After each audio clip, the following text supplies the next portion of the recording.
about it. Read all about it. Read all about it. Sunday Papers Podcast. Greg and Mike would like to bring you the news and try and make you laugh as the world crashes down around you.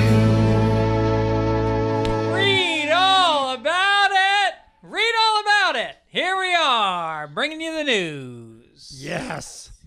And a couple made-up things along the way. Hold on, I got to plug in my headphones. Check. Putting in the headphones. Checkaroons. All right. That's too low, I think. Check. All right.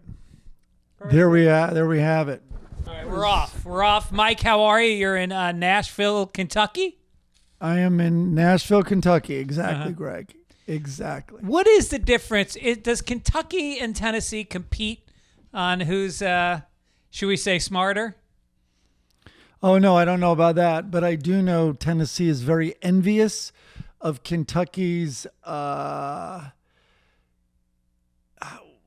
left-leaning ways, I guess. Oh, interesting. How about this? This is a good way to say it. That won't turn anybody off. Kentucky is more politically diverse. And I think a lot of Tennessee is envious of that right now. Interesting. Yeah. Especially certain people in Tennessee are very envious of the diversity, the diverse competing political views there. I was in Louisville last month, and it was very mixed. Very mixed. Talked some politics on stage. I'm working on my new hours since the special, and it is on the road. It's working great. In LA, bombing. My last two shows, I bombed. And what do? You just talk about Sleepy Joe? Why is it working on the road and not in Los Angeles? No, it's not politics. Well, it's politics in the sense that I'm making fun of Christians, and I think when I go on the road, the people that come to the show are there to see me. They know me, and so there's a little bit of context of what my point of view might be. Oh, okay, that's true. And then I go into the LA clubs where you're doing 15 minutes and you're going on after Bobby Lee is just up there destroying. Pulling his pants down.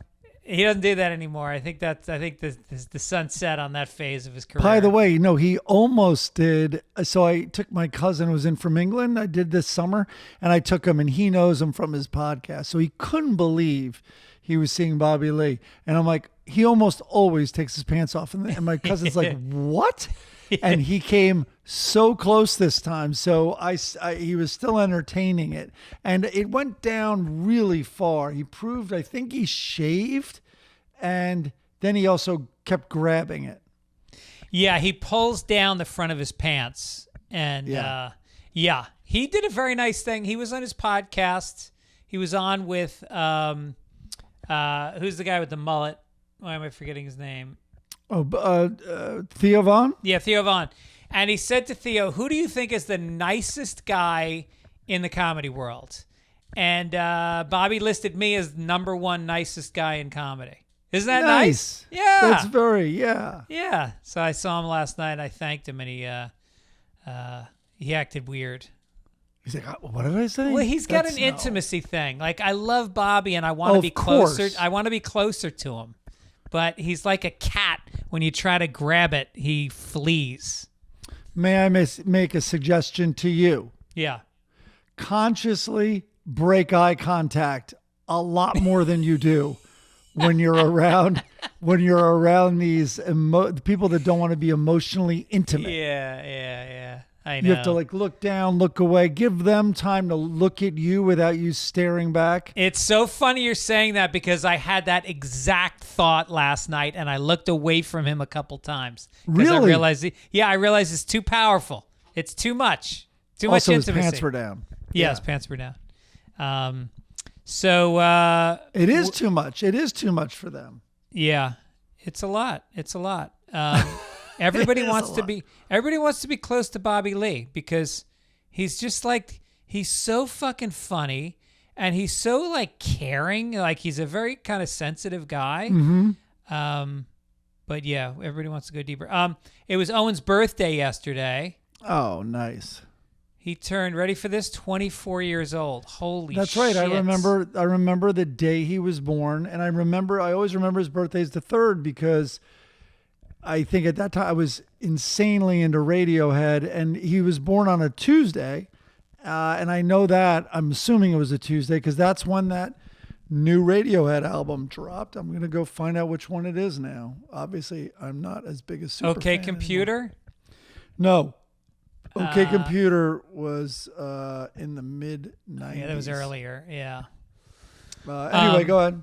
So, yeah, no, his best birthday party, I said this to him last night. We were talking about like which were his favorite birthdays that he remembers. Because when you're that age, you actually remember past birthdays. What year was he born? 2001? 2000, baby. He's a 2000 kid. 2000, all right. How cool is that? I guess it was Kid A. Oh, is that what it was? Yeah. Okay. Oh, this is released on October 2nd. He's October 3rd, though, right? Yep. All right, anyway, go ahead. So I remember his first birthday party. It was, we were living in Venice, and we had a party for him, and all the nannies were there because in Venice, like a lot of the families have nannies. And so it was like there was this brigade of nannies that all hung out together, like our nanny and like 5 others. And they just took strollers and they went from house to house, and they'd have coffee and cake at each house, and they just kind of worked their way around. And so they were at our house for Owen's birthday.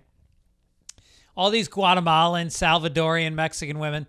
And then all of a sudden, Zach Galifianakis and Nick Swartzen show up wearing sundresses.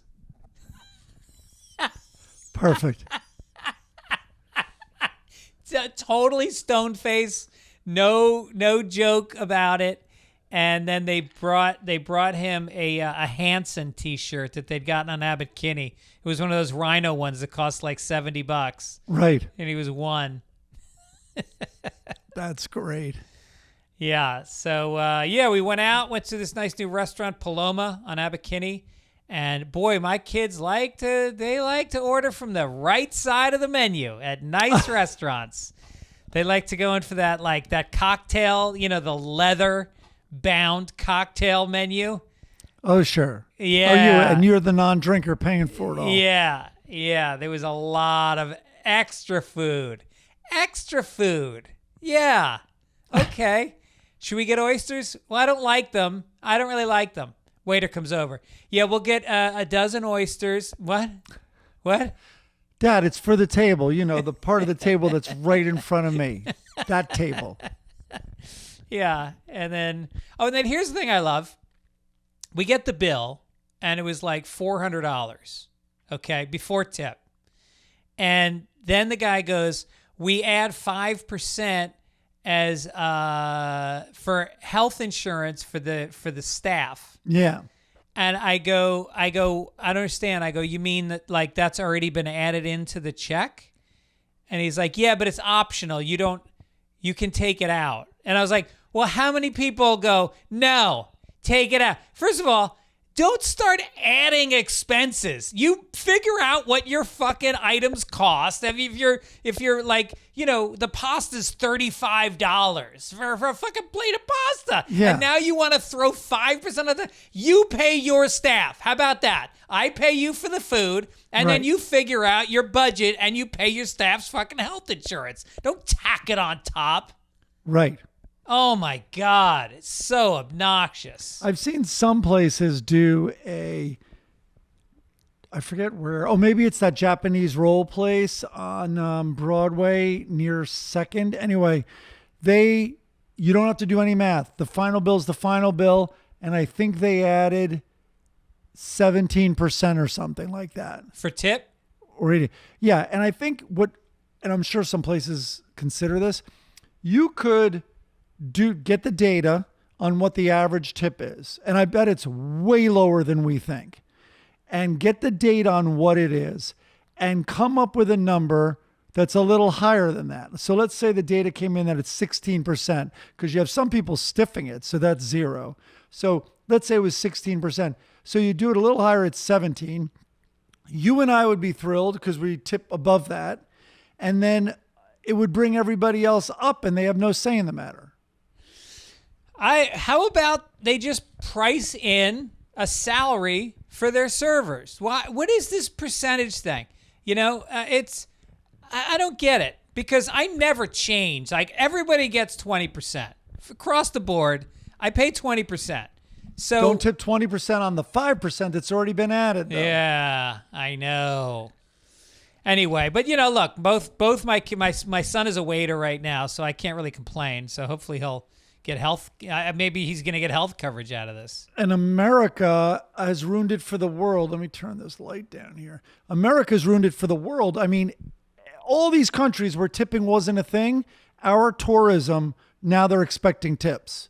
Yeah, it used to be in Europe, you got like 5% as a tip. Oh, I even still think in England, it's like, well, if you like them or whatever, you can just put $1 down or something. Right. And cabs, I think it was like $5 depending on the ride or something. Yeah. Like it's a $40 thing. What else? You've got something new maybe going on in your career. I know we can't talk about it exactly. I'd say it's nothing to write home about. I'm teaching again at USC, so doing that. But we're not going to name names, but a friend of ours got a ton of weed because his friend runs like a dispensary. I think people know who it is. Just shush. So got a ton of weed. And like a lot, like it looked like, and it turns out they were like, I think old-ish or expired. There's probably regulation that they can't sell it after this grown or harvested on date. So anyway, I mean, a giant box, giving it away by the handfuls. I mean, like, I can't even imagine how many. So he's like, and this person's very experienced with weed. And he's like, I made this cake and it's a lot. And I'm like, what do you mean? He's like, well, it messed, like I was going somewhere. I forget where he was going, maybe a doctor's appointment, and had to turn around because he was too baked, which was really surprising to hear out of this person's mouth because, boy, do they handle it well, unlike me. Well, how well do you handle it that you get high before a doctor's appointment? That's insane. No, some people have to get, some writers I know have to get high before work. Yeah.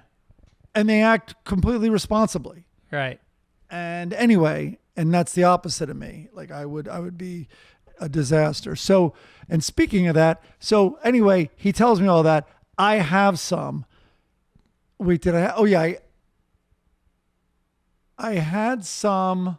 I'm forgetting what happened. Anyway, the second time, I'm like, I got completely messed up.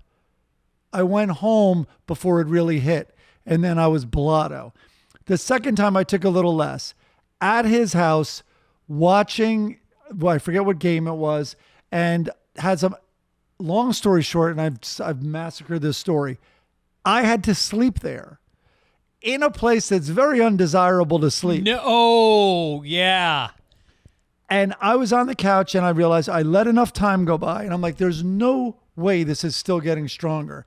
And I got up to go get a glass of water. And I even said, I better hit the road.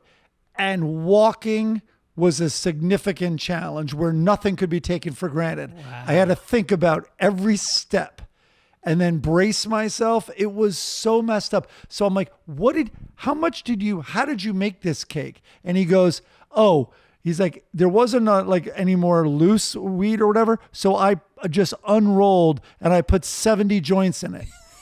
This is not a big cake. This cake is not very big, and cake is overstating it. It's it's like a brownies. Yeah. It's like brownie height, and it's like but he used cake mix, and it's an 8x. It's almost maybe even a square one. It's not big at all. Oh my God, 70 joints are in there. So that explains it. Wait, so you take the pot and boil it down, or you just put the pot straight into the mix? We talked about, the old way, and maybe that's the way, is you usually would melt it in the butter and then use that butter to cook, and that's how you get your pot cookies and pot brownies. This was just crudely weed dumped into the batter. I didn't know that worked. Either did I. Oh my God, does it? Oh my God, does it? Jesus. And then a buddy came over who you also know, and he only took a corner. He Ubered home. It's a toxic cake. This is a toxic cake. Wow. And the best is our friend is still trying to figure out. It has messed up everybody in unusual ways. He had to leave, not go to that audition. And then he's like, yeah, no, the other day I thought I also took a small enough amount, napped. Normally, no matter what, my nap kills the buzz and I wake up fresh. I woke up baked as hell from my nap. And he goes, and so then he goes, I was like, so anyway, I'm like, well, yeah, so you've thrown it in the trash now already? Because it's not fun trying to figure this out. He's like, no, I just took a little bit before I called you. And I'm going to see. It's kind of like, my analogy was, it's like, yeah, there's a snake in the kitchen. It bit me again. I'm like, well, what did you do? I'm like, I just thought this time I could pick it up differently. You know what I mean? And it wouldn't bite me as bad, but it did. No, this is the guy who will say to me, yeah, I haven't smoked weed in 2 weeks. I'm like, oh, that's amazing. Well, I'm taking edibles. Oh, okay. Got it. So there's a new segment that somebody introduced. I don't know if you want to do it or not, but it goes like this. Wait, I cannot minimize this. This guy cut out a clip from the show that he thought so was... I don't see this. So you're like quizzing me or something? No, this is a classic clip, and we can drop it in. Where is it? Oh, I'm gonna... Let's do it on the next episode, but we're going to put it out to you guys. We're going to introduce this segment next week because this guy sent an audio file, and I don't think that really works because if people are watching this on YouTube, which not that many people do, but less than a minute, classic clip. This one was you talking about writing a script, but telling people I'm writing a hit comedy. Yeah. Do you remember that? How long ago was that? No, I'm going to start doing that again. That was when I was like, I'm going to trick myself into being positive. So whenever anyone asked me what I was up to, I'd be like, oh, not much. I'm writing a hit movie. And I'd never heard that before. And people in Hollywood are only half paying attention. Yeah. So they basically just hear hit movie and think Mike Gibbons. And now all of a sudden you got a little buzz on you. Yeah. Also, like, no one sits down not to write a hit movie. Right? Let's be honest. Yeah, right. Oh, I'm writing a bomb. I'm writing something that'll bomb and not get made. I got a hit movie in my head, man. One day I'm going to sit down and write it. Are you being serious? Yeah, I really do. I have a movie I think could be a really big, mainstream, funny, good piece of acting for like actors would be killing to do this. It's a black and white comedy. Just got to write it. Well, I mean, this is very odd for us to talk about, but is it Taika Waititi, who is writing the best stuff now and maybe even won an Oscar, but he wrote What We Do in the Shadows as well. He has admitted he has AI write his first draft. No. And I'm telling you, I'm teaching at USC, right, in the cinematic arts, which arguably, at least by reputation, top 3 schools of its kind in the world, maybe. And I'm not floating my boat. I'm just saying this is a place that's pretty storied and excellent. I'm very new to it. But they are constantly dealing with how you even, like, for instance, on your syllabus, you have to put kind of some of the ground rules. Like, obviously, you have to put in, I have to copy and paste USC's boilerplate paragraph on plagiarism. Mm-hmm. And it's across the boards. It's even if you're in, U.S. history, plagiarism is a thing. It has to be in everybody's syllabus. Well, a new thing, and it's very interesting for creative arts school, is AI. Because what if you are using it as a tool? So it's a conversation for another time, but I'd be interested, and you can Google, your first step is Googling, what are the best AIs for writing screenplays? And it'll cough up the list and you'll get it. And it's all in your prompt. It's all in what you say. Right. And what you say should be very detailed and can be very long. Uh-huh. And then I mean, one way I'm thinking about it, I know listeners are rolling their eyes, like listening to this massive justification and rationalization. But one thing that we teach is when the topic of procrastination comes up is a lot of people have all their tricks, and we've talked about them before, all these little hacks. Well, one is to write interior living room, like write the header of your first scene, return, and then write the end.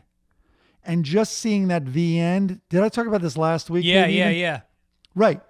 It's just like such a great little cheat. And you start then, at least there's something there and you start filling it in. I think and it's the biggest like that. cheat.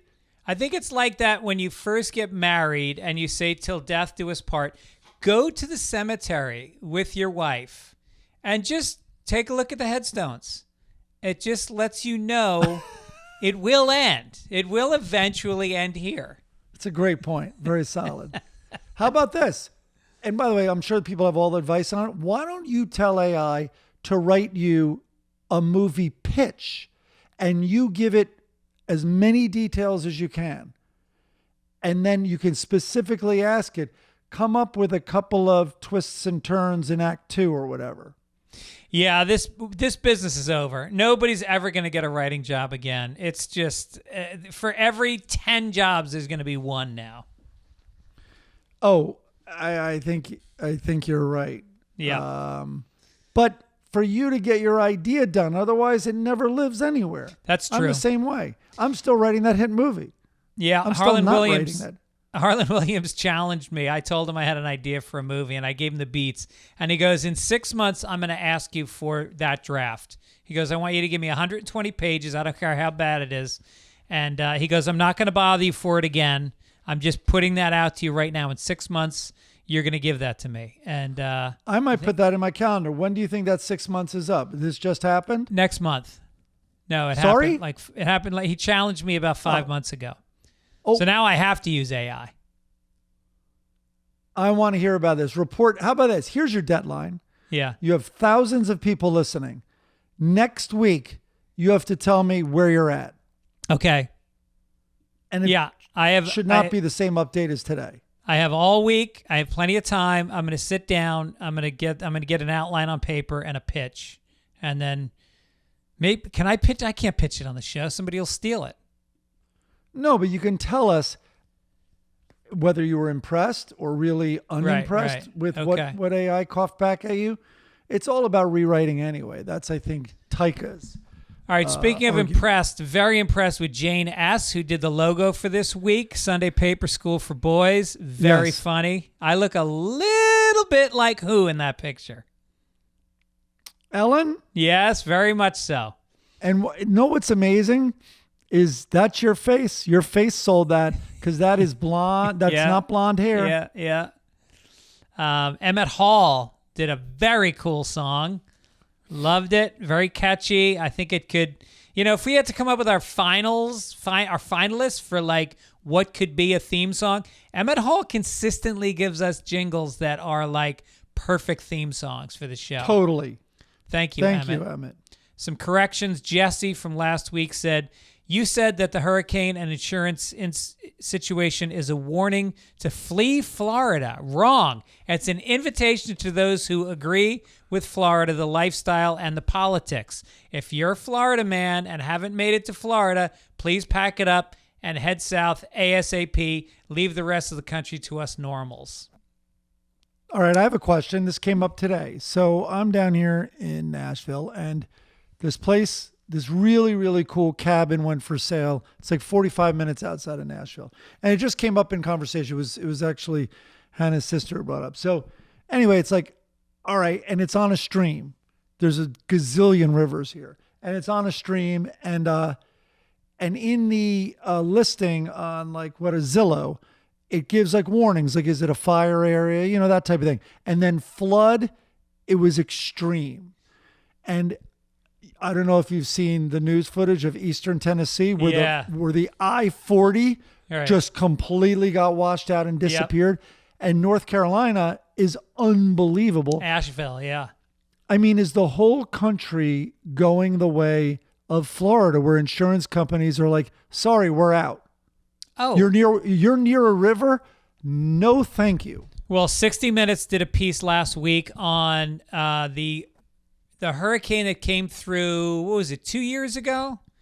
That was really intense. I forget what it was called, but it ripped through Florida. Anyway, these the big insurance companies have fled. So now all that's left are these little insurance companies, and they will take your money every month.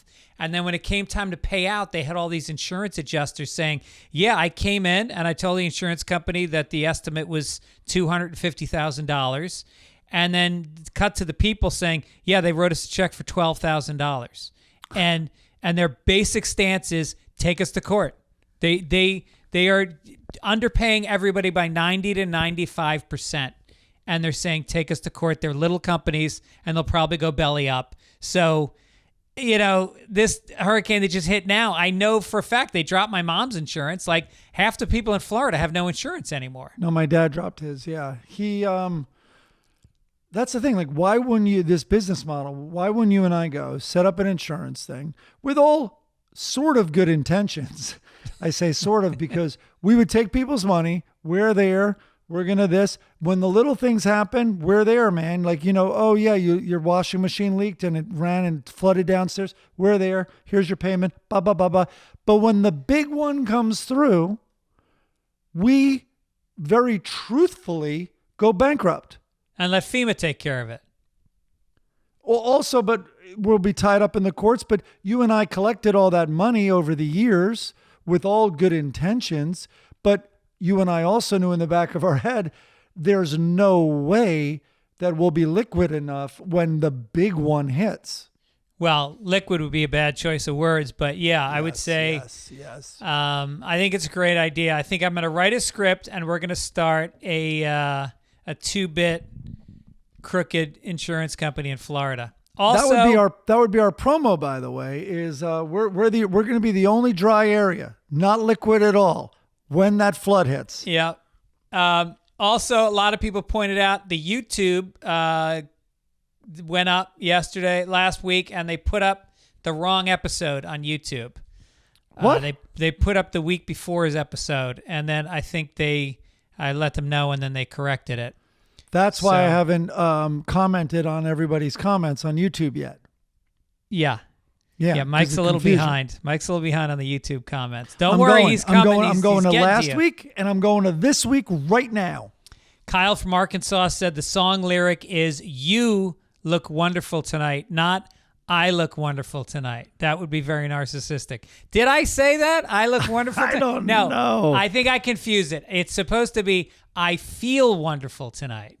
The lyric changes. In different verses, it's "You look wonderful tonight." Oh, I think you're right. And then the final verse is "I feel wonderful tonight." Getting corrected on prose from Arkansas. There you go. You've arrived. Dean said, Fitz, apartheid is pronounced apartheid. You said it more like how Mike Tyson would say it. I did. I said apartheid. Oh, did you? Maybe you're from Catalonia. Yes. Catalonia. I often say it wrong. It's like the airline Lufthansa. It's Lufthansa, not Lufthansa.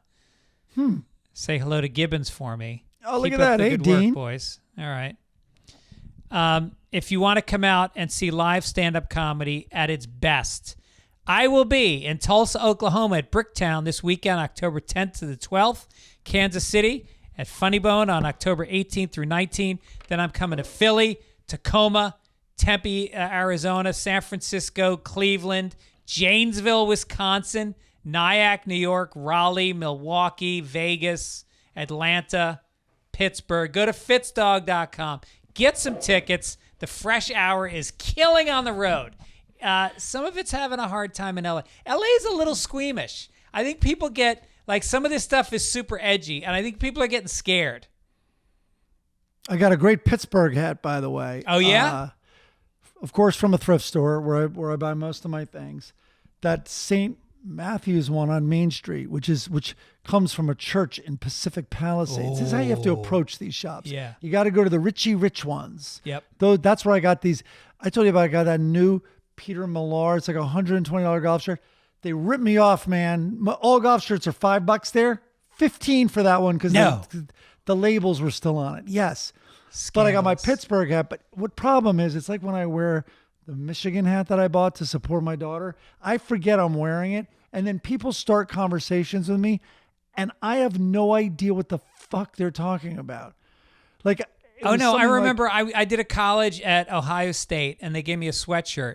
And the next day I wore it in the airport. I'm flying home and I'm walking through the airport and people keep going, "Go Bucks." And I'm looking at them like, what the fuck are you talking? "Go Bucks." I'm like, what do you, like, I know nothing about college sports. And someone finally explained to me, they're called the Buccaneers, Buckeyes, whatever. Yeah. So I'm in like Trader Joe's or something last week. And the guy's like, walks by me and goes, "You got lucky Saturday." And I'm like, what? It sounds like I'm making this up. I was like, first of all, I'm reading his face like crazy. Like, how do you know me? Yeah. And what are you talking about?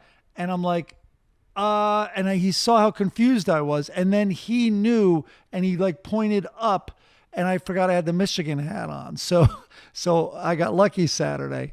Thank God I didn't say something like, you know it, or, whatever. Yeah. And then the Pittsburgh hat happens and everyone assumes I probably hate Pittsburgh. I just wear it. Chuck D wore it. And the only reason he wore it was Roberto Clemente. And so anyway, I think I have that right. So then all of a sudden what happens is I'm wearing a hat I kind of like, and it turns into me explaining to every stranger who questions it. Yeah. Yeah. I mean, it's like when I shave my head and people just like give me a quick Heil Hitler, or they'll do like the white pride sign. They know it. They know the code. It's just a haircut, guys. Yeah. We have, we are so lucky to have this new sponsor. Ground News is such a perfect fit for this show. It is,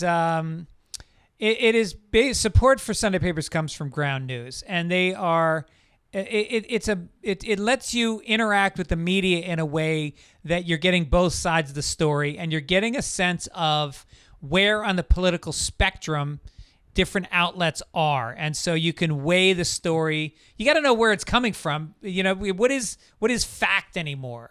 Yeah, it's kind of like our podcast. You're like, oh, wow, there's some news and there are some Fitz facts. Right. Exactly like that.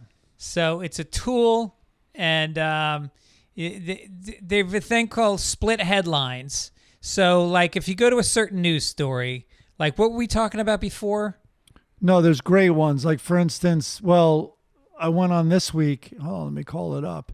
And there's the attack, in the Middle East, and then how that's played out. And then now the jobs report just came out. And it's fascinating to look how left-leaning publications talk about the jobs report and how right-leaning and the headlines. And it's amazing how different they can be. And also the hurricane. And then when it's right-leaning, there's a little less talk about that this is absolutely an undeniable trend, for instance. Well, like, I know I've got an echo chamber. I think in a sense, like everybody, your news feed figures out what you like and what you believe, and they feed it to you.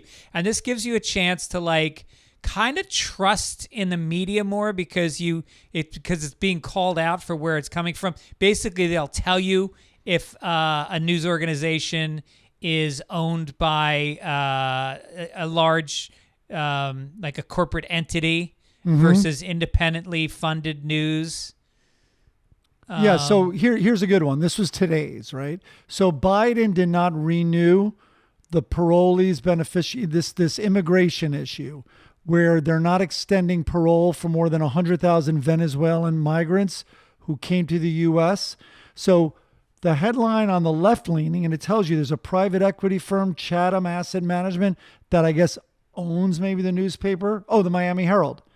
And it said Biden administration will not renew parolees for beneficiaries again. Now, Fox News, and it tells you it's owned by Rupert Murdoch. This headline was, Biden administration won't extend parole for Venezuelan migrants in U.S. via controversial flight program. Wow. So yeah, there's a little more flavor on it. Yeah, it's basically, you can see discrepancies in how things are reported. It's an amazing tool. So Ground News is a perfect sponsor for Sunday Papers to help us share our stories with you. Go to groundnews.com/SP to get 40% off the Ground News Vantage plan, which will unlock access to all their news analysis features. I think Ground News is doing important work. I hope you'll check them out. That's Ground, GROUND.news/SP. Okay. Also, Mike, let's talk about life. Let's talk about ensuring that life. Support comes from Fabric on this show, and Fabric allows you to go to sleep at night. I mean, I had term life insurance for my family. I was the sole bread earner for 18 years before my wife went back to work. And if I had died, they would have been screwed. We had a mortgage that they would have been so underwater with this mortgage. The college funds were not funded yet. And so I took out $1 million policy. And I know that sounds like a lot of money, but my wife is accustomed to a certain way of living. And I think with that failure and disappointment, there should be a payoff for her someday. It was a ton of money when you took it out. It was. And so figure out what you need, and Fabric will work with you to do that. It's it's just something that allowed me, when I was going to sleep at night, to close my eyes and go, all right, everything's going to be okay. Yeah, one way to look at it is you do all these nice things for your kids, like a trip to Disney. Oh, we're going to take them and we're going to go swim with dolphins. That's all it really takes, is just, how about the gift of making sure they're secure in the future? God forbid anything happens to you. Yeah, who's going to take them to dolphins then? They can't afford that. They can't afford that. And, so Fabric is amazing, and it's real easy. Fabric by Gerber Life is term life insurance that can get done right here, right now. You could be covered right from your couch in under 10 minutes with no health exam required. And things can happen on your couch. So I would do it from the couch. I almost died. I was so high on someone's couch this past week. Especially if you're young, the rates are super low. A lot of people think they have it through their employer. Guess what?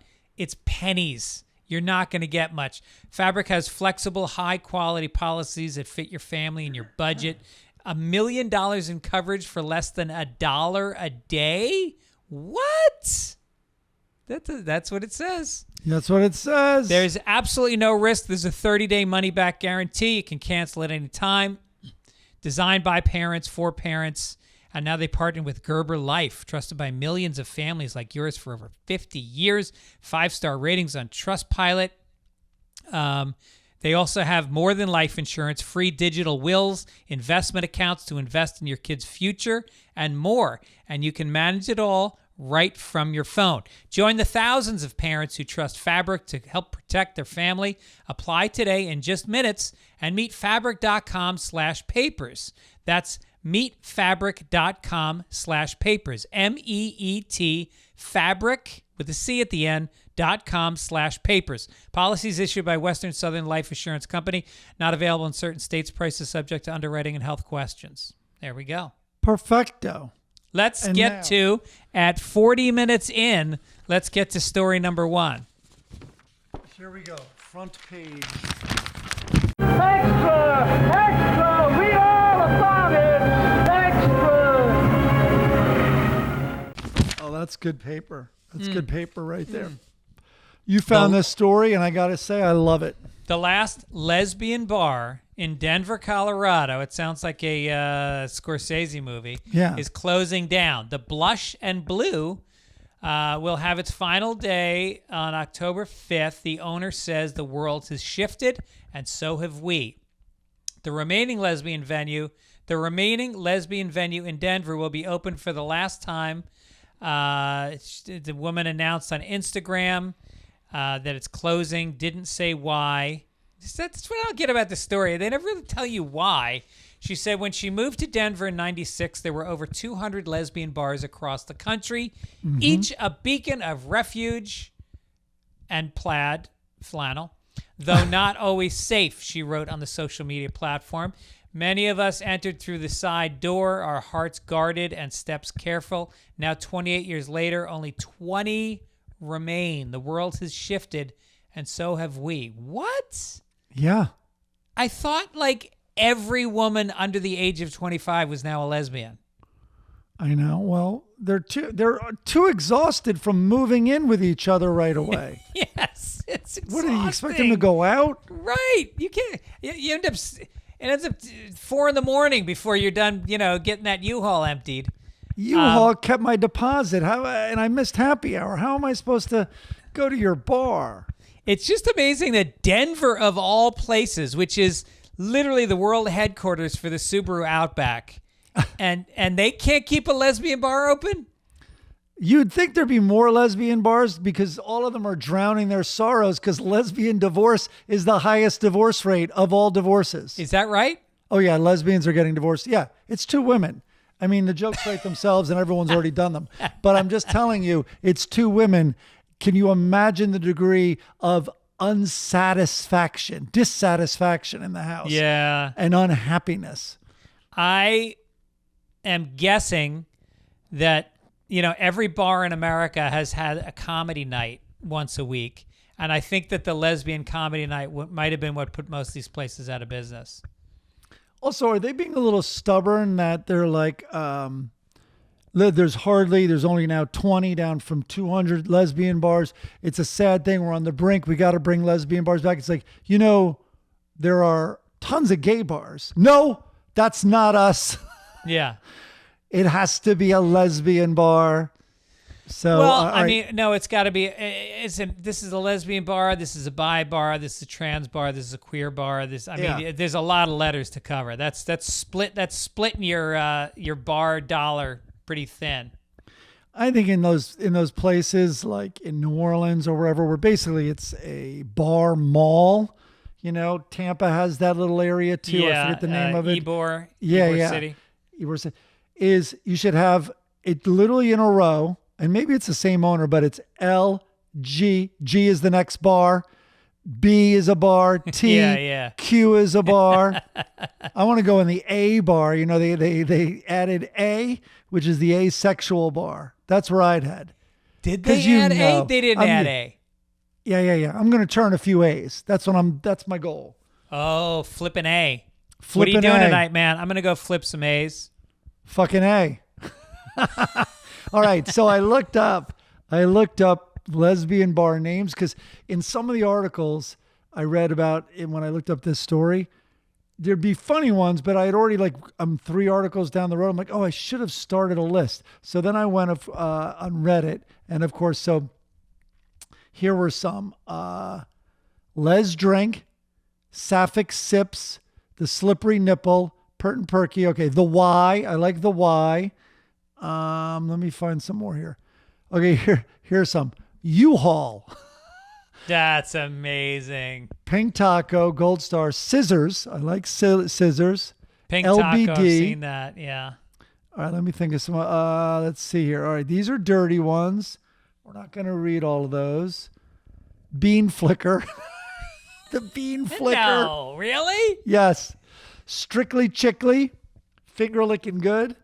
Fellatio Lounge. The I Toy don't Chest. believe it. No, I think this is Reddit guys. These are incel Reddit guys coming up with the titles.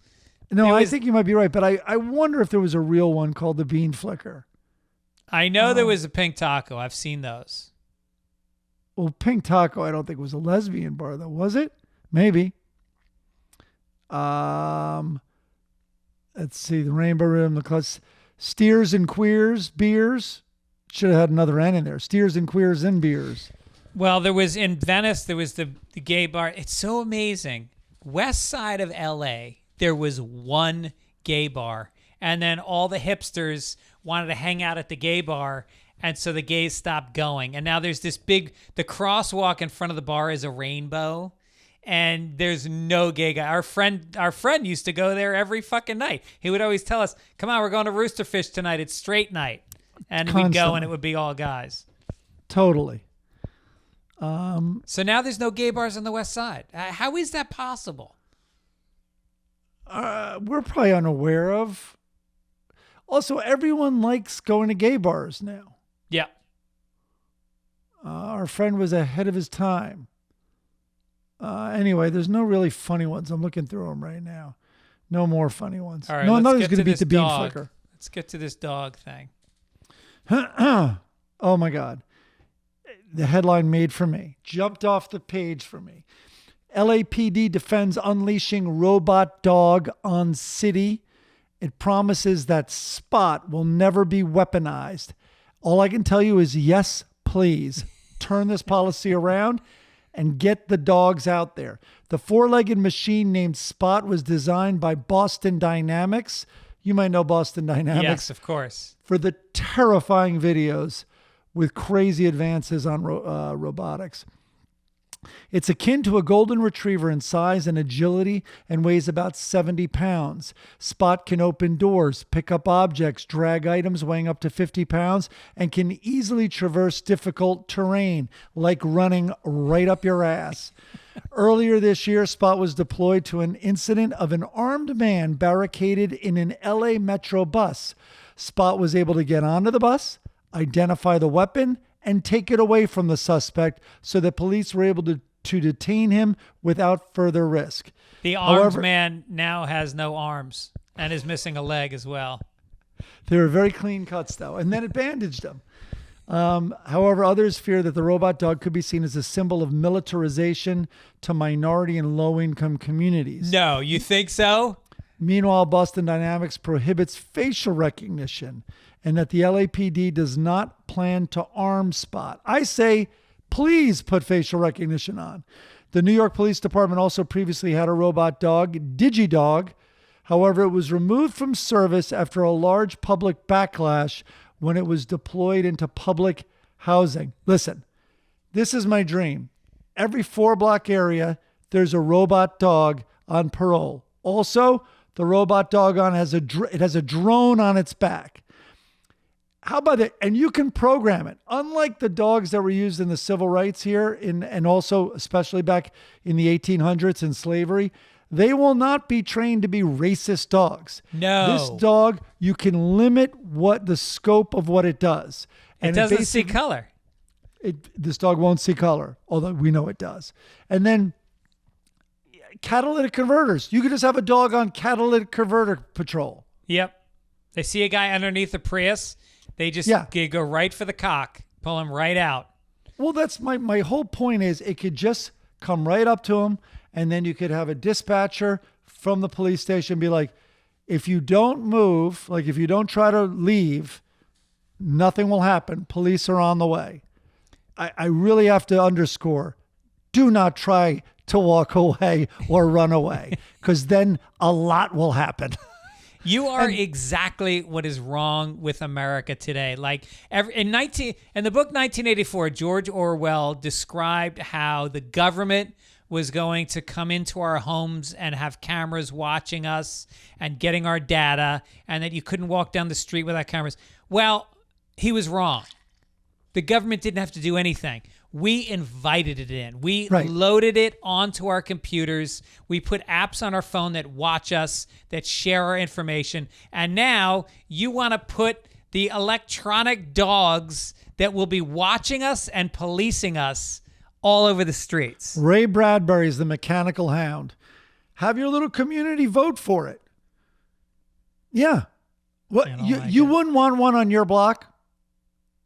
Tell me why, though. Tell me why you wouldn't want one on your block. It's a slippery slope. Now, all of a sudden, what if the next administration decides that, like, do you remember when Giuliani took over New York City? And I remember my brother got handcuffed for running through Times Square with his friend. They were just having fun. So it worked. Yeah. Bobby needs to be reined in. Let's face it. He needs a couple of times to just be like, come on. The next administration might come up with all kinds of crazy rules about what you're allowed to do and what not to do, and they'll ratchet it up, and all your freedoms will be gone. I don't like it.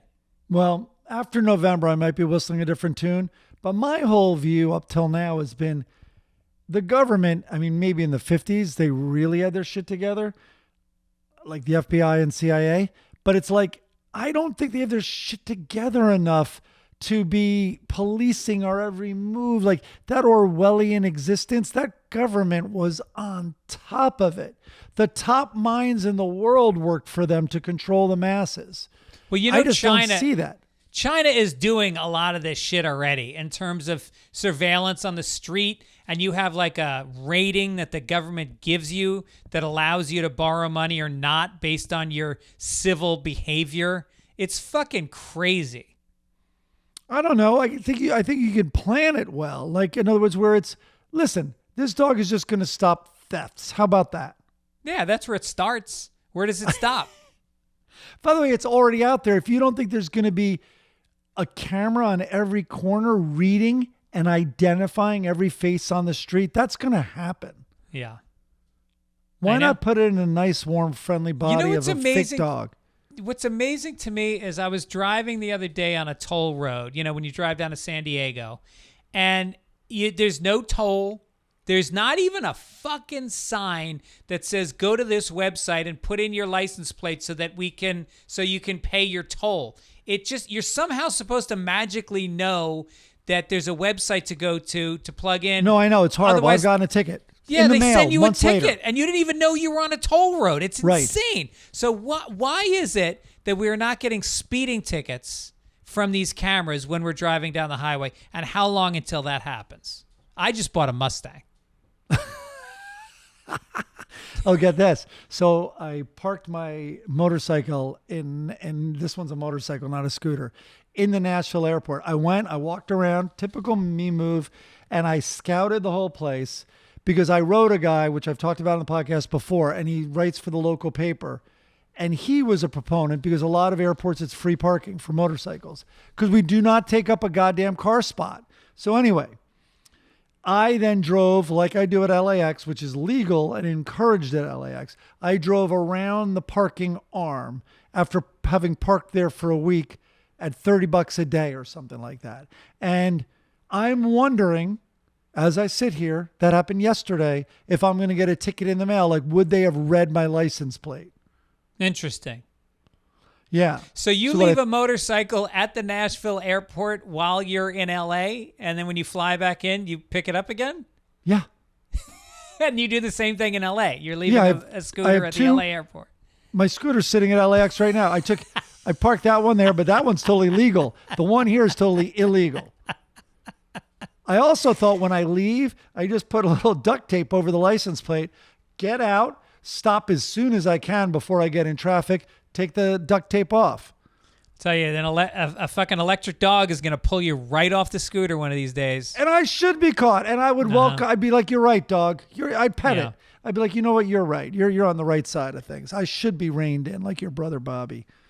All right, let's skip this next one and go down to... What was the next one?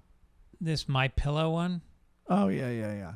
A bipartisan forum in a small county community took a turn when Republican Senate incumbent Dan Foreman stormed out of the event following a racist outburst directed at a Native American candidate. Do you say Native American now? Or do you say indigenous? On Tuesday, you say Native American.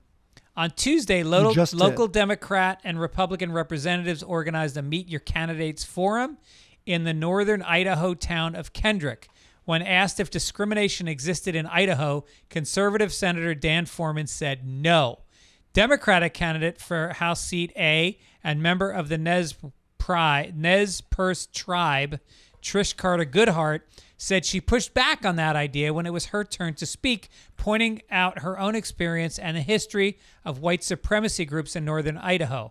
Foreman stood up and angrily interjected using an expletive to criticize what he cast as the liberal bent of the response.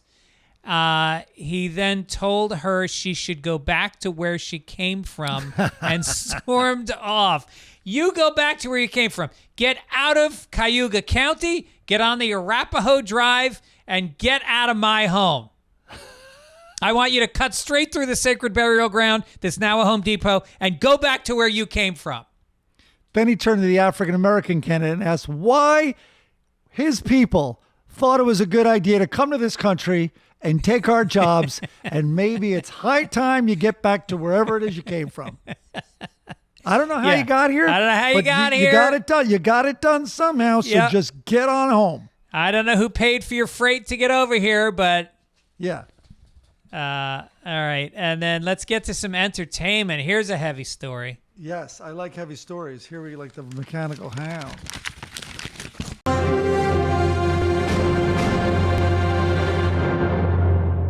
All right, Garth Brooks accused of rape in a lawsuit from his hair and makeup artist. Now listen, like everyone when I heard this, I was shocked that Garth Brooks had a hair and makeup artist. I also think artist might be overstating it. How about person or laborer? Hair and makeup laborer. I think Yeah. that might be more accurate. Right. Listen, it's safe to read this story. We hope. Garth is vehemently denying this, like very strongly. In fact, he put in a proactive lawsuit to try to clear his name and all that stuff, and says he's being blackmailed and all that. I guess, do we hope that's the case? I guess it feels weird saying that. Well, you don't Obviously, want to. we You hope- don't want to deny the woman her day in court because she very well may have been attacked by him. You know. Right. Oh boy. So this book, we'll get to the rest of the story in a second. I just read that in terms of that, like, believe all women, you know, that was a big phrase, hopefully just for a little while. Hear me out. But I finally finished Atonement, the book. It's incredible. What's atonement? So Atonement, so Wait, I went on. first of all, you read a book? I know. That's why I'm bragging about it. Yeah. I listened to a lot of it, but I also read it, and then after I finished it, I went back because I wanted to see, like, he shifts time a lot. Anyway, it's considered one of the greatest books of the last 50 years, and it's on everybody's list. It's won awards, the whole thing. But boy, I'm not going to say anything about the book. It was made into a movie, which I'd be fascinated to see because it's all internal. It's very Jane Eyre, and but boy, is it a giant reminder not to believe all women blindly and to hear all women and then investigate. Okay. That's all. That's our message today from Sunday Papers. Anyway, the woman says she worked for Brooks' wife, Trisha Yearwood, since 1999. She also started working for Brooks in 2017. She said the assault occurred when she traveled from Nashville to Los Angeles with Brooks, who was performing with a soul singer. Brooks normally traveled with an entourage, but the two were alone in his private jet. Uh-oh. And he booked just one hotel suite. Uh-oh. For both of them. The lawsuit says the woman alleges that in the suite, he appeared naked in the doorway to the bedroom and raped her. The suit says that he then proceeded as though nothing happened and expected her to do his hair and makeup immediately after. Well, gross. listen, lady, you're the one who messed up his hair. I think that's right. Also, God. he needs some foundation to cover up that Viagra flushing. Oh, God. If only, I mean, he's going to need a lawyer, and he's going to need a good lawyer. But where are you going to find one with this kind of experience? Well, I guess if Trump is put in jail, he'll have some free They'll time. need a new case. They'll need a new case. Elton John. Yeah. I picked this story for you. I thought you'd enjoy this. All right. He's getting candid about his battle with several health issues over the years. To be honest with you, there's not much left of me, John said, at 77, at the New York Film Festival. He elaborated on his past surgeries, saying, I don't have tonsils, adenoids, or an appendix. I don't have a prostate. I don't have a right hip or a left knee or a right knee. In fact, the only thing left to me is my left hip. Despite having multiple body parts removed, John said he's still here. He added, I can't thank enough the people that made me. His comments come on the heels of his announcement that he suffered a recent eye infection that impaired his vision. And Meanwhile, this doesn't include Bernie Taupin removing half the money from his publishing rights. Well, of all the things he doesn't have anymore, he also never had lyrics. He's lived How without is he- lyrics. How is he glossing over that one? Oh, my God. All intelligence from his lyrics had been removed. I'm guessing his septum is He doesn't have a septum between his nostrils either at this point. All his super gay fanatics, all they heard was he doesn't have tonsils. That just got interesting. Oh, he's missing a colon. Not interested. Oh, Jesus. All right, let's get on to Florida.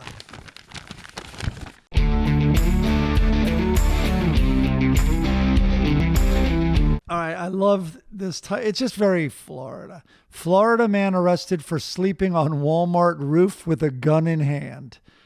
Lee County deputies responded to Walmart on 6 Miles, Cypress, for reports of a man on the roof with a handgun. When deputies arrived, an employee told them he was checking the air conditioning unit after Hurricane Helene, and he noticed a man sleeping on the roof. Deputies say they made their way to the roof and found Rios taking a nap with a revolver in his hand. According to reports, Rios was on the roof the night before to ride out the storm. So let's review. There's a Walmart, there's a gun, and there's a dude riding out a storm. This is so beautifully Florida, I don't even want to make fun of it. It's nominated for Florida Story of the Year. It's got everything we need except meth, but let's not kid ourselves. There was some meth. It just reminds me of that James Taylor song, you know? Wait, which one? When this old world starts getting me down, and people are just too much. How about Up on the Roof? That's what I'm singing. Is that what you're singing? Yeah. I couldn't get it from that. Yeah. That's not James Taylor, is it? James Taylor. Well, he covered it. No, I think it was his, and then maybe Carly Simon covered it. Are we going to call it Up on the Roof? Yeah. Dude, I believe a black gentleman wrote and performed the song. Really? I'm going to guess. That's my guess. By the way, Look that's how a fast pretty. you type. It's If you just guess that for amazing. every song, every hit song ever made, you'd be batting about 800, I think. Up on the Roof. It's called The Drifters.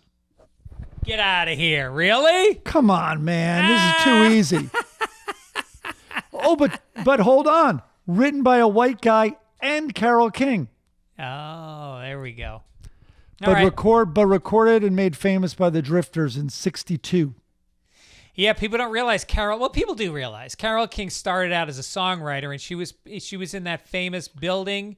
Yeah, the Brill Building, Tin Pan Alley. Building, yeah, and that she cranked out so many hit songs before she became famous was amazing. At a time when women weren't writing those songs. That's true. Well, I think it was in that building that one of my favorite songs was written, which I've talked about a lot. But it was YMCA by the Village People. Yep, In the Navy by the Village People. Just the Way You Look Tonight. Here we go. We're gonna make Georgia, Florida. I like this because it's sort of a local story, believe it or not, for you and me. Georgia man arrested on the Taconic with over a kilo of coke. Taconic Parkway, Westchester County's own. Taconic State Parkway. A 45-year-old Atlanta, Georgia man has been arrested by state police on the Taconic State Parkway after he was stopped for violations of vehicle and traffic law in Hopewell Junction, which I know where that is. That's not far from Carmel. The State Police Community Stabilization Unit arrested Rayheim Drayton on the afternoon of September 4th after he was found in possession of over 1 kilogram of cocaine. Where was that guy when I was in high school in Tarrytown? You're right. Also, I think coke would help you weave in and out of all the deer on the Taconic. It's like a game of Frogger. Taconic Parkway, if it's not flooded, it's covered in roadkill. There is so much dumb wildlife on the Taconic Parkway. It's actually Old Dirty Bastard famously got arrested on the Taconic way back. Oh, did when. he? Yeah. Oh, That's gotta be a tough one when you're the cop. License and registration? Old Dirty Bastard? Yeah. Could you step out of the car? Yeah. All right, let's get to sports for a sec.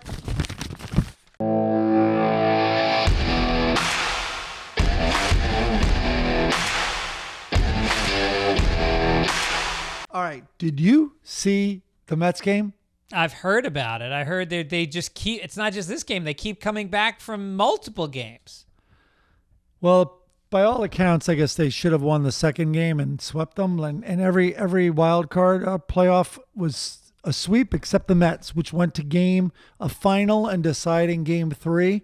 So I was at a dinner and missed it, but a lot of my text chains and stuff were blowing up. My stepfather's a giant Mets fan, so my family was in on that. So I then went and watched the 9th inning. They were down 2-0 in the 9th, 1 out. It was, and then they score 4 runs. It's unbelievable. Wow. Yeah. Well, not 4, 3, because then it would be over. No, because they were the away team. Oh. Sorry, so it was not bottom of the 9th. It was, did I say bottom? It's the 9th inning. It was top of the 9th. Well, maybe it's time for me to get involved in baseball. See, I usually wait until about this far into the season, and then I'll start. I know the Dodgers are still in it. I think they're the favorites to win the Super Bowl this year. Ohtani is a game. Here's what's so weird is Yankees Pete Rose might be the favorite. I wonder who's the favorite. Let's look that up. Go ahead. What's so crazy is that like Pete Rose died this week, and I don't think was it this week or last week? No, this week, and I don't think he's in our obituary, but he was not allowed in the Baseball Hall of Fame, even though he was quantifiably one of the best baseball players in history. But Ohtani was a gambler too. Ohtani fucking bet money on professional baseball, and everybody's just looking the other way because he's so good. I know. People are not happy with what you just said because I think he's been cleared. Oh, really? So here it is. The Yankees are now favored over the Dodgers to win the World Series. Okay. Should we make a bet right now? I have to bet on the Yankees. I know that. I'll take the Dodgers. Okay, just blindly. How about this? This is the way to state the bet. It's very simple and clean. Whoever goes further. Whoever goes further? Yeah. Farther. Okay. Nope, further. Further with a U. Further. Yeah. I want to be clear about this bet. It's further, not farther. Okay. And then I would say, the loser has to pay the winner the money from the koozies. The loser has to pay. You're already planning on me losing? Yes. Well, I got and, it. and hopefully give me the money from the koozies. By the way, we're caught up on koozies. Oh, hold on. I guess we can do this after we're done with stories. We're going to talk about koozies. I'm going to name some specific names of people. And one chick complaining she only got one. Meanwhile, I sent her 2. I bet she's got the second one already. Look at your life. You have TV projects that you're developing for major Hollywood talent, and you're fucking splitting hairs about a $10 koozie. Listen, I only have room Just in my life. send her another one. I only have room in my life for the koozies and Garth Brooks rape stories. That's what I have room for. Alleged. All right. So that's the bet. Let's get down to science and tech. No, let's go to, all right. This day in history? Yeah, let's go to this day in history. Here we go.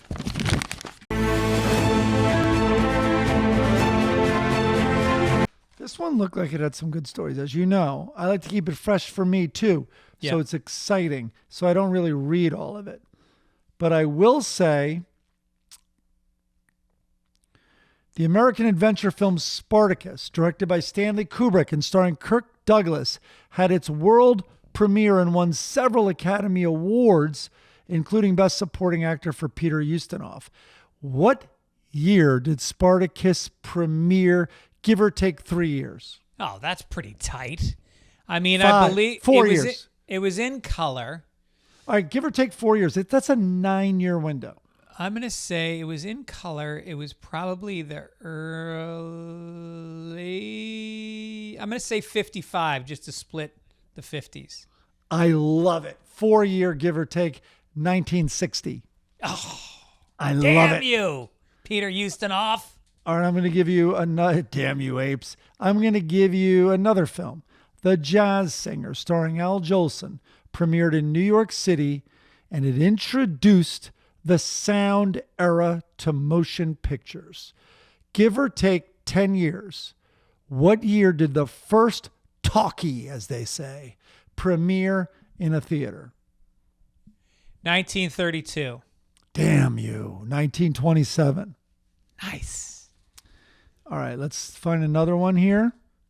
Wasn't there racial overtones to the jazz singer?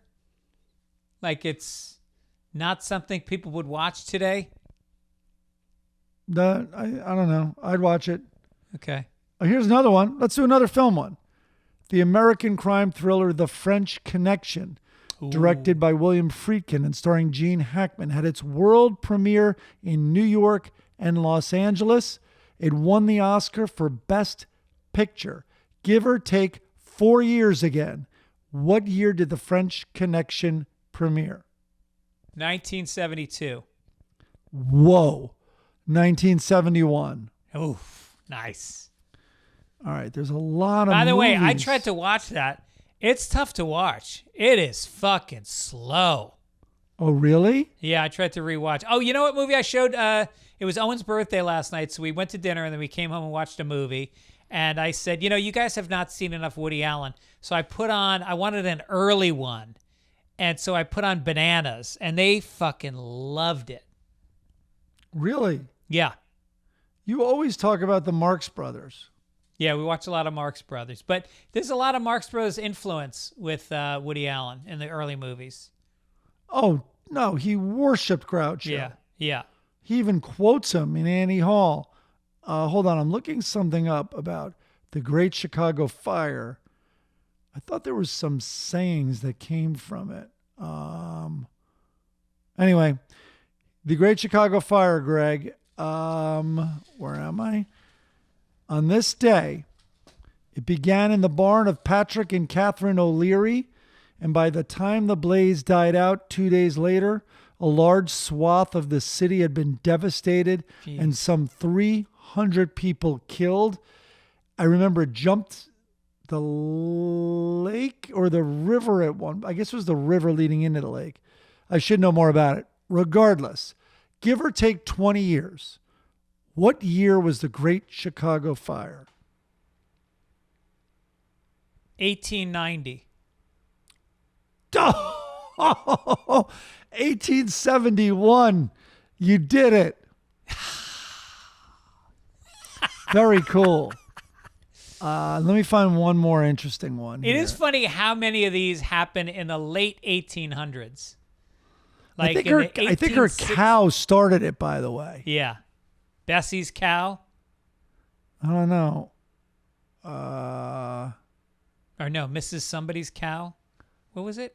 Is it O'Leary? Oh, that's what it was. Mrs. O'Leary's cow. Is that what I just read? Miss O'Leary? Yes, O'Leary. Come on, let me find one more interesting one. Makes you feel less bad about eating red meat. Because the goddamn cows? Yep.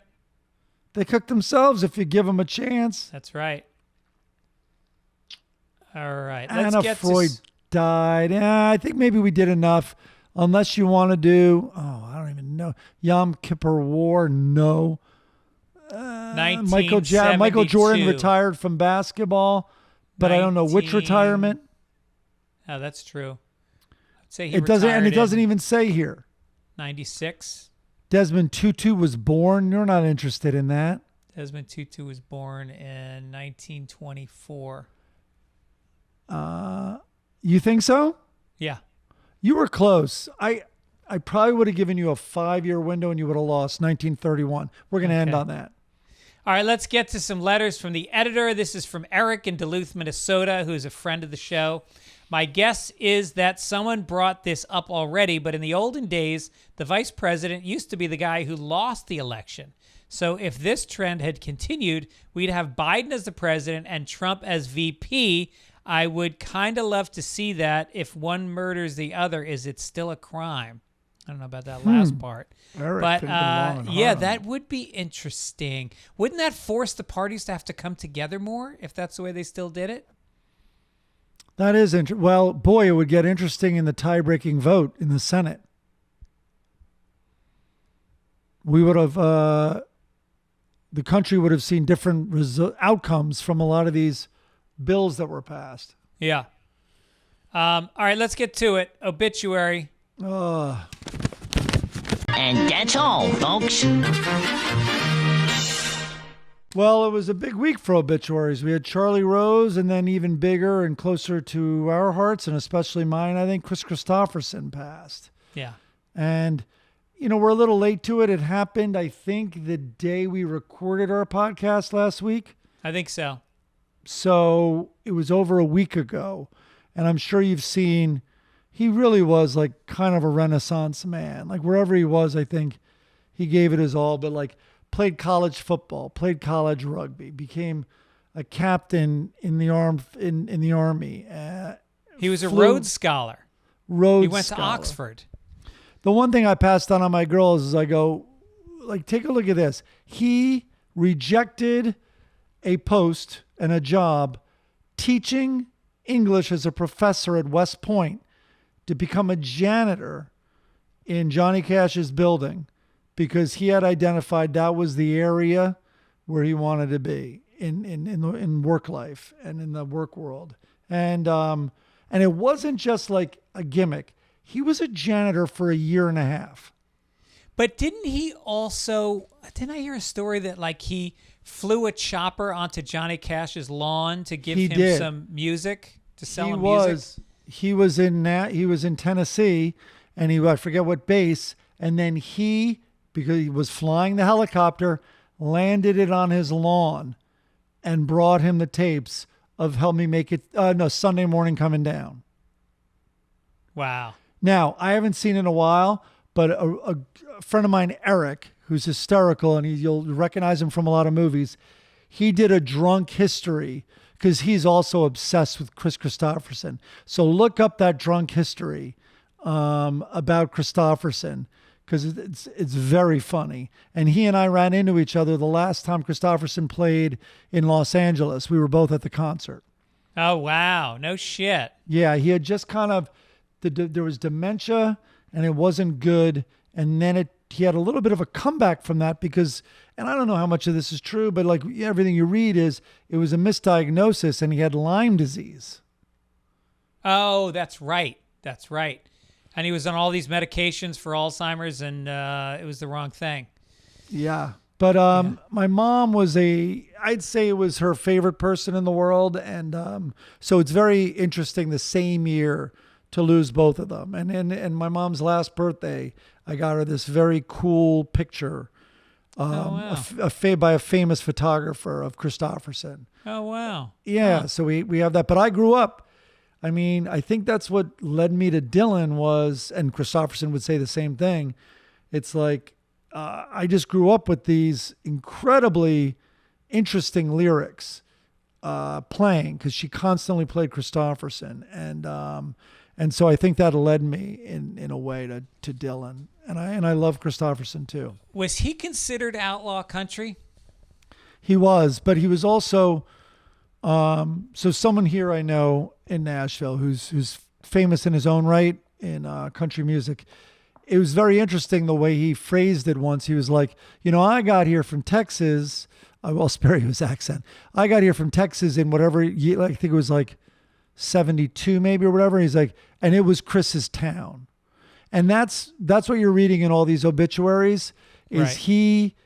It was the change of all of a sudden lyrics were going to be taken very, very seriously in country music for those who care to do so. There's a movie that he does the theme song for. Help Me Make It Through the Night. There's a movie called Fat City. And it's the opening shots. It's just this montage of Stockton, California. Just this dusty, broke, migrant, fucking cowboy, down and out cowboys. And this guy who's waking up. Who's the actor? I'll think of it. He's waking up hungover and he's a boxer. And it's just fucking, it's the most perfect opening of a movie you've ever seen. That's great. I do want to look that up. Anyway, go find some of these obituaries. They're so I just happened to leave out he was a Golden Gloves boxer. No. No, it's unbelievable.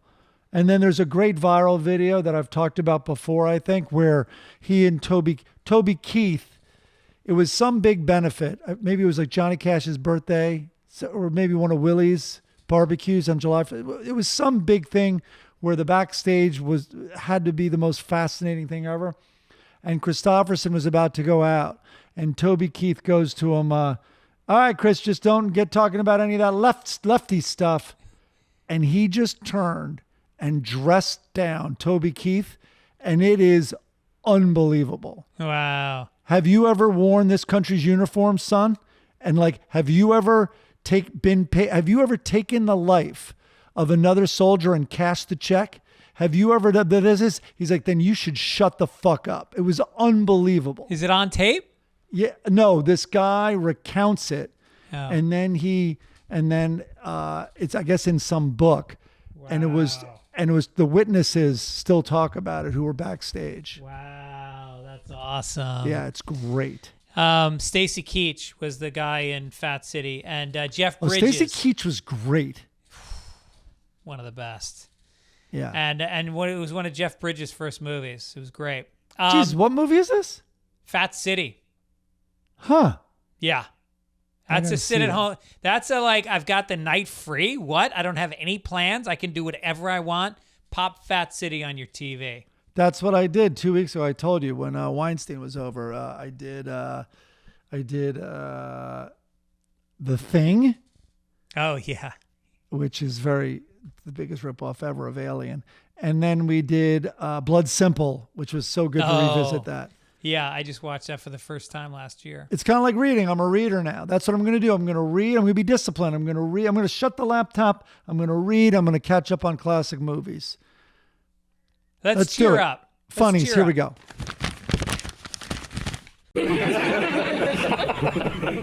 Okay, thank you for your amazing submissions this week. As always, we have the funniest listeners in the podcast universe. You guys wrote a bunch of funny shit this week. The caption contest, the winner gets a koozie.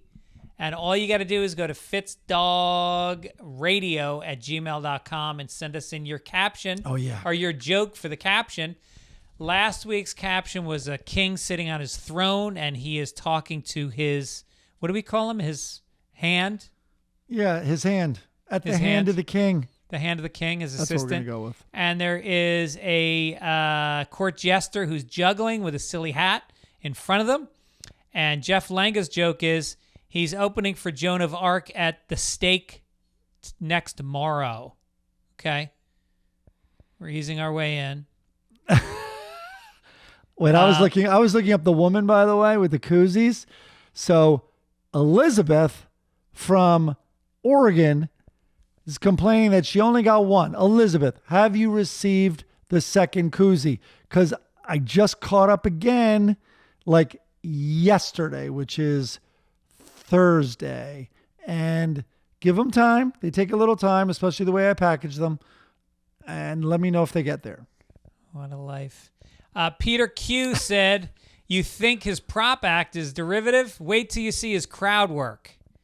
He said, I'm in Australia, so don't send the koozie. Tell me it got lost in transit. Okay. I love it. Ron Dvorak said, isn't that the same guy that dressed as a leprechaun for the Ellen show? Ha, ha, ha. Joe Banks, I'll give you 5 gold coins if you blow me while that guy plays with my balls. Okay. Darren Williams said, I have seen this shit before, but I don't have the heart to tell this Carlos Mencia guy that he is losing his fucking head when he's done. All right. Rich Butchko says, I'm calling it the comedy rule of 3. After I have the first 2 jesters killed, the third is much funnier. All right. Zach from Yuma said, isn't he jesterific? Get it? Wait. Jesterific? Oh, right. Okay. Do we accept puns? They have to be pretty good. Steve says, straight to the oubliette with this one. I don't get that. Nick L says, this is not what I had in mind when I asked someone to juggle my balls. That might be on the mark. Joanne said, "Can you believe this guy had a toilet baby with my daughter?" What's a toilet baby? Wait a minute. That toilet baby is when I think the prerequisite is the woman doesn't realize she's pregnant, and she passes a baby in the toilet. All right, well then that's my favorite so far. Is that really Joanne, our Joanne? Well, Joanne sent in 3, which we discourage. I asked I you don't to know pick if your this is best one. I didn't know Joanne had this in her. I like the next one. She sent us in a bunch. 2 from now. Which she should be disqualified, but I like them, so she's not. She also said, "Can you believe I let this guy fuck my wife?" Oh, that's not good. At least it's not Kevin Hart again, which I just like because I'm so sick of fucking Kevin Hart in everything. I love that one. The Kevin Hart one? Yeah. Yeah, it's good. And then I saw this guy at Skankfest. That's going on this week, so that was very timely. The other contributors are going to hate this. My vote is the toilet baby. Yep. That was my favorite. I didn't even know what it was until you explained it to me. Am I missing? Is it random? Because the more random, the better. Oh, I think it's totally random. Yeah, that's why I like it. I love it. That's the winner. Okay. Next week's caption, if you want to sharpen your pencils, it is a dad, and he's feeding his son who's in the high seat. He's smiling. He's got a little bowl of porridge, and he's spoon feeding his son. And then there's a dog talking to the cat on the ground, and the dog is saying something to the cat. They're in the kitchen. Send in your submissions, fitzdogradio@gmail.com. We do ask you to write the joke with your name directly underneath it. Makes it easier for me to transfer it. Perfect. Hagar the Horrible. Hagar and Helga are sitting down. They're having a nice meal. She's got a piece of steak on her knife, and they got a bottle, and they got food. And she says to Hagar, there's a couple at the next table, and they have nothing on their table yet. And Helga goes, "Didn't you just grab all the gold from these folks' castle?" And then he says yes. And the waiter comes over and hands them 2 sandwiches and says, "Your mayonnaise sandwiches." And Hagar's just looking at the wife, going, "Yeah, she had a mayonnaise sandwich last week." What? When I stormed that castle. Oh my God! She had a little mayo on the corner of her mouth when we left. I like they're still dining out, even though they've been sacked. Yes. The Lockhorns, little light this week. They're in a greenhouse at a store shopping for plants. And then she goes, "Why get perennials when you're just going to turn them into annuals?" That's kind of clever. It's not bad. And then they're driving in the car. He's driving angrily. Her arms are crossed angrily. And he goes, "Why can't you ever be at a loss for words when we're lost?" You know what? I think it would have been better with just the first part. That's exactly what I thought. Didn't need the second part. No. Bunny Host. I mean, I hate to correct Bunny Host. She's 91. But right. Less is more sometimes. Except with Garfield. Okay. You want to read this mail we got from Ron Clark? Yeah, Ron Clark. Very cool. Thank you, Ron. Big hey now. And he goes, years ago, someone created Garfield minus Garfield, a webcomic series in which he removes Garfield from the images, and what's left is John seemingly often going through an existential crisis. So this one is 3 frames, and John's in the first all alone. Clearly Garfield was in that one, and then it was only Garfield, I think, in the next 2. And it's a very morose looking John. And he goes, "It's a shame that I don't have anybody else to hang out with." And then it's just 2 empty frames. The next one, 3 frames again. John is the only one in each. He's looking really happy. He's looking out the window.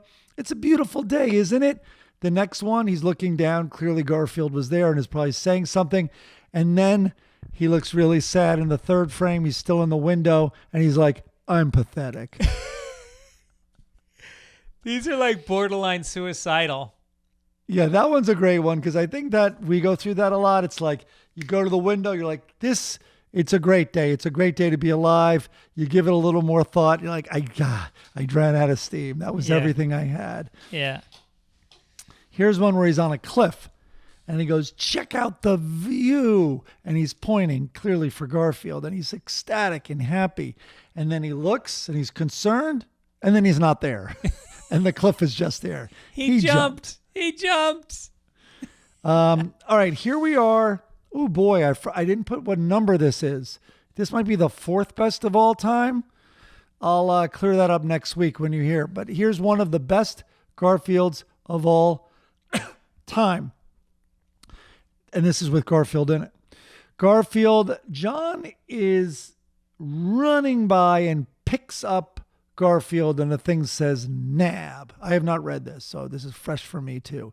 And he's grabbed Garfield, who looks like he ate something maybe or whatever. He's holding his mouth. Second frame. I'm going to give you a bath, Garfield. You and one army, thinks or says Garfield, and there's a tub with some suds in it.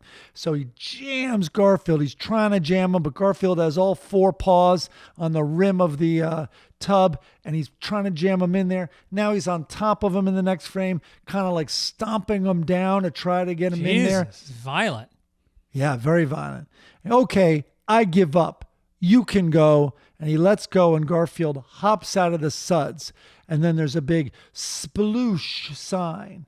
And then John is in a, it looks like he's in it, right? But he's looking over, and what happened was Garfield jumped out of the tub into another tub of suds.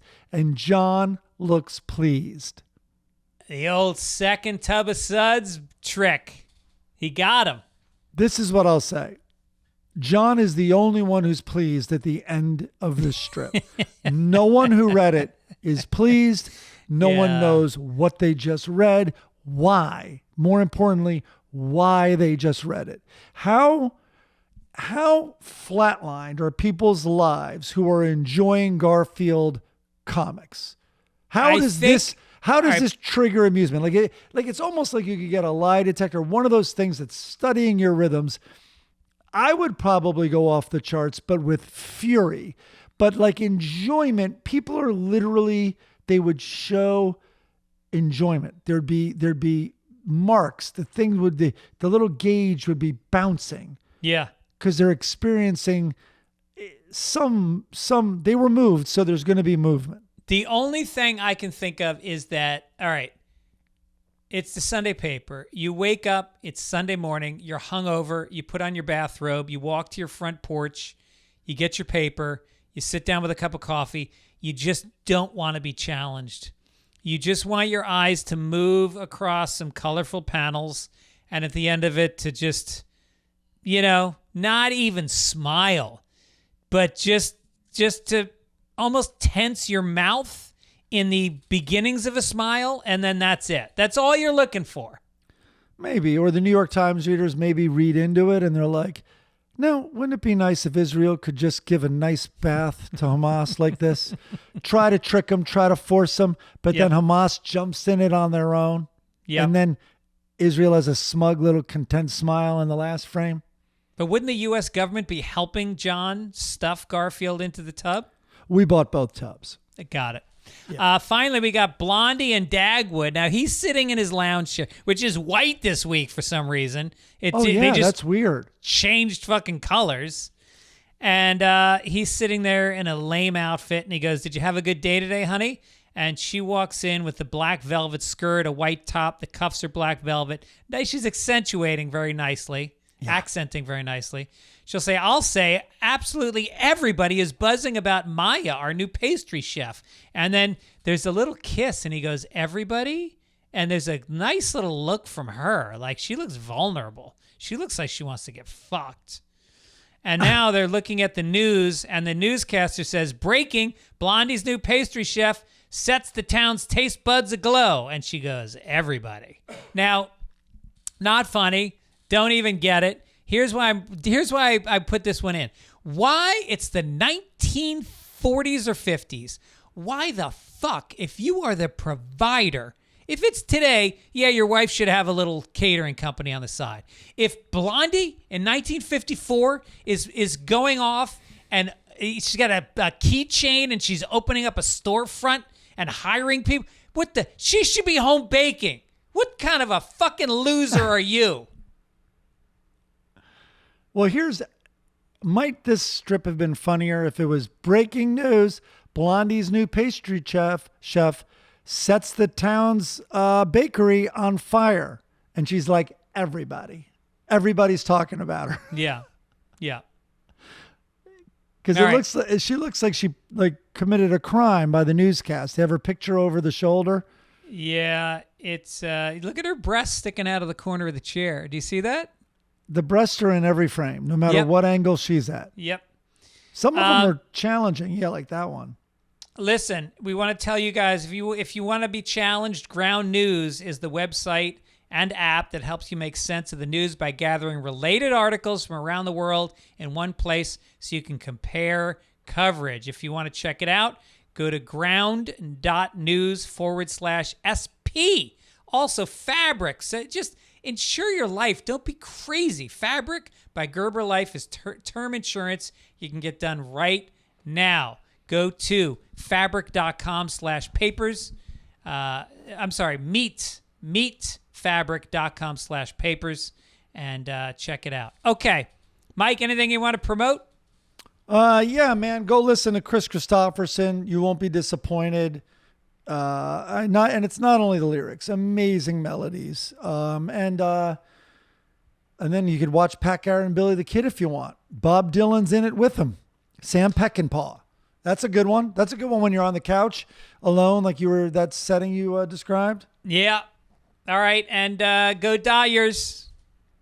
Go. Yeah. Well, yeah. You got to remind me. We have this bet. What did we bet? Oh, I don't think we came up with an amount. Should we say $50? Holy smokes. Okay. I mean, do you want to say 20? Did that scare you? No, 50, because I realize I can control that with the money I pay you from the koozies. Got it. I can just subtract it. I really won't feel that pain. That'll be a win. Or I can pretend I added it to it. So we're a month away from you paying me, I guess. No, I'm going to pay you this week. Okay. Wait, can I? Yeah, I can. I can figure it. Yep, I can figure it out. Thanks to Midcoast Media for editing and publishing and doing all that stuff. And we'll see you guys next week. Take it easy. Take it easy. Read all about it. Read all about it. Read all about it. Sunday Papers Podcast. Greg and Mike like to bring you the news and try to make you laugh as the world crashes down around you.